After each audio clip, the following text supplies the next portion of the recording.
पुणेरी pattern म्हणजे आपुलकीचा हात आणि विश्वासाची साथ, IT करिअरची खरी सुरुवात.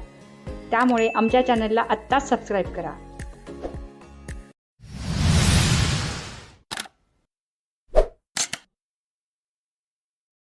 हॅलो, माझे नाव अश्विनी मोहन गिरी. मी प्रॉपर उरुळी कांचन येथे राहते. मी सध्या ट्रिनिटी अकॅडमी ऑफ इंजिनिअरिंग येथे अंडर ग्रॅज्युएट स्टुडंट आहे, 3rd इयर इन्फॉर्मेशन टेक्नॉलॉजी ब्रांचमध्ये. मी पुणेरी पॅटर्नमध्ये 2 महिने पायथन ट्रेनिंग घेत होते. आत्ता पुणेरी पॅटर्न थ्रू मला कल्याणी नगरमध्ये IT पार्कमध्ये प्लेसमेंट मिळालेली आहे. Thank you Puneri pattern and team. आपले स्टुडंट आहेत अश्विनी मोहन गिरी. आज यांचं प्लेसमेंट झालेलं आहे पुण्यातल्या मोठ्या सॉफ्टवेअर कंपनीमध्ये. विद्यार्थी मित्रांनो, 3rd इयरलाच असताना जॉब मिळवणं ही फार मोठी गोष्ट आहे. कारण की आत्ता आपण बघतोय की लास्ट इयर झाल्यानंतर सुद्धा अगदी 2-2 वर्ष गॅप झाल्यानंतर मुलांना जॉबसाठी बाहेर पडायला लागतंय. आणि आपलं कॉलेज सुरू असताना आपण दिवसभर कॉलेज करावं, इव्हिनिंगला नाईट शिफ्ट करावी किंवा अजून चांगला IT जॉब करावा, हे जर मोटिवेशन असेल तर नक्कीच आपल्या भारतामधला कुठलाच विद्यार्थी बेरोजगार कधीच नाही राहू शकत.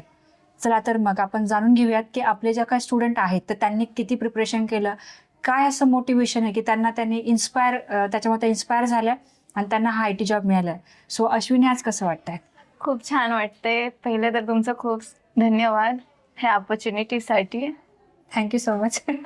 सो मला सांगा, आपल्या प्लेसमेंट टीमची कशी हेल्प झाली? तुम्ही जी पायथन रिलेटेड ट्रेनिंग दिली ती 2 महिन्याची, ती खूप हेल्पफुल ठरली. त्याच्यामुळे हा जो इंटरव्ह्यू क्रॅक करायला खूप हेल्प झाली. ग्रेट. खूप मोठी गोष्ट आहे. बघा ना, एखादी गोष्ट सहजपणे आपण करतो आणि तीच गोष्ट समोरच्यासाठी एक टर्निंग पॉईंट ठरते. मला हे सांगा की आपले जे काही कॉलेजचे टीचर्स आहेत किंवा इथले जे म्हणजे आमच्या टीममधले जे काही लोक आहेत, यांच्याकडून तुम्ही काय शिकता? त्यांनी एकतर ML रिलेटेड जे लायब्ररीज असतात, पांडा वगैरे, ह्यांच्या रिलेटेड खूप इन डिटेल आम्हाला टीचिंग केली 2 मंथच्या त्या इंटर्नशिपच्या लर्निंग फेजमध्ये. आणि एनी डाऊट्स असेल तर फ्रीली ते आम्हाला एक्सप्लेन करायचे कधी पण त्यांच्या सेशनमध्ये. त्यांच्या पर्सनली पण आम्ही मीट करू शकतो त्यांच्यासोबत एनी डाऊट्स विचारण्यासाठी. ग्रेट. म्हणजे सगळ्यांचीच खूप हेल्प झाली.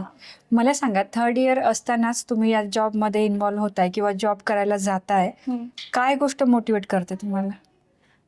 सगळ्यात मोठा सपोर्ट सिस्टीम तर फॅमिली आहे. त्या मला प्रत्येक डिसिजनमध्ये माझा सपोर्ट करतात आणि माझे जे ड्रीम्स आहेत ते अचीव करण्यासाठी मला हर टाइम हेल्प करतात. ग्रेट. मग काय करतात फॅमिलीतले लोक, म्हणजे आई वडील काय करतात? माझे वडील तर शेतकरी आहेत आणि मम्मी तर हाऊसवाईफच आहे. अच्छा. कुठली शेती असते?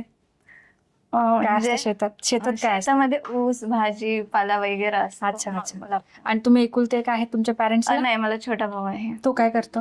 तो BCS करतोय, 1st इयरलाच आहे तो. अच्छा. खूप मोठी गोष्ट आहे.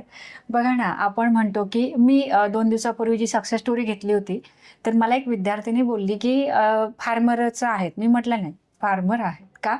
कारण हा खूप मोठा दर्जा आहे. कृषी क्षेत्र लहान नाहीये, ते समजलं पण नाही पाहिजे. पण जर समाजाचा दृष्टिकोन जर तसा असेल तर मी सांगेल की खरंच प्रत्येक विद्यार्थी पुढे जाऊ शकतो. मॅटर हे करत नाही की पॅरेंट्स मोठ्या हुद्द्याला पाहिजेत. शेतकऱ्याची सुद्धा मुलं खूप मोठ्या लेवलला जाऊ शकतात आणि ते जाताना आपल्याला दिसतात सुद्धा. सो अश्विनी, मला सांगा की आता अशा भरपूर विद्यार्थिनी आहेत, मुली आहेत, आणि विशेष करून जर आपले पॅरेंट्स जास्त एज्युकेटेड नसतील तर मॅक्झिमम वेळा त्यांचा हा रिस्पॉन्स असतो की मला त्यातलं काही कळत नाही. हा, राईट. अशा केसमध्ये तुम्ही त्यांना कसं एज्युकेट करता किंवा तुम्ही त्यांना कसं सोबत घेऊन चालता?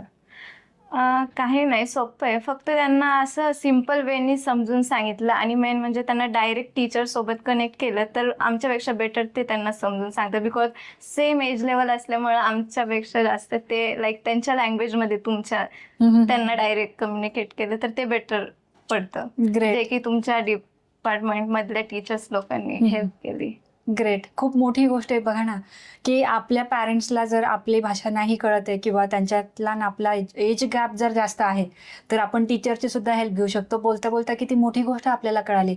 म्हणजे बघा ना, आपण नेहमी म्हणतो की आपण नेहमी लर्निंग फेजमध्ये असलं पाहिजे. आपण जगात असं, मी स्वतःही कधी म्हणत नाही की मला सगळं येतं. मी नेहमी प्रत्येक व्यक्तीकडून शिकते. आज ही खूप मोठी गोष्ट शिकायला भेटली. आता अश्विनी, मी हे विचारेल की आता भरपूर अशा मुली आहेत की आता समजा तुम्ही ठीक आहे पुण्यात राहता, सो ते ॲक्सेसिबल आहे की कॉलेजला जाणं किंवा डिग्री नंतर तुम्ही जॉबला जाणं हे फार पॉसिबल आहे. पण अशाही खूप सगळ्या मुली आहेत की ज्या खूप दूर राहतात. त्यांची पण खूप इच्छा आहे की पुणेरी पॅटर्नमध्ये यावं किंवा क्लास करावा किंवा प्लेसमेंट घ्यावी, पण काही कारणास्तव त्यांना ते शक्य होत नाही. अशा सगळ्या विद्यार्थ्यांना आज तुमचा काय संदेश असेल?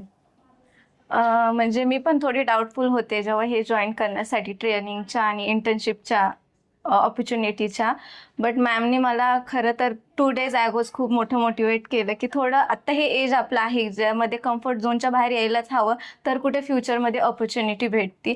तेच मला खूप मोटिवेट झालं. ग्रेट.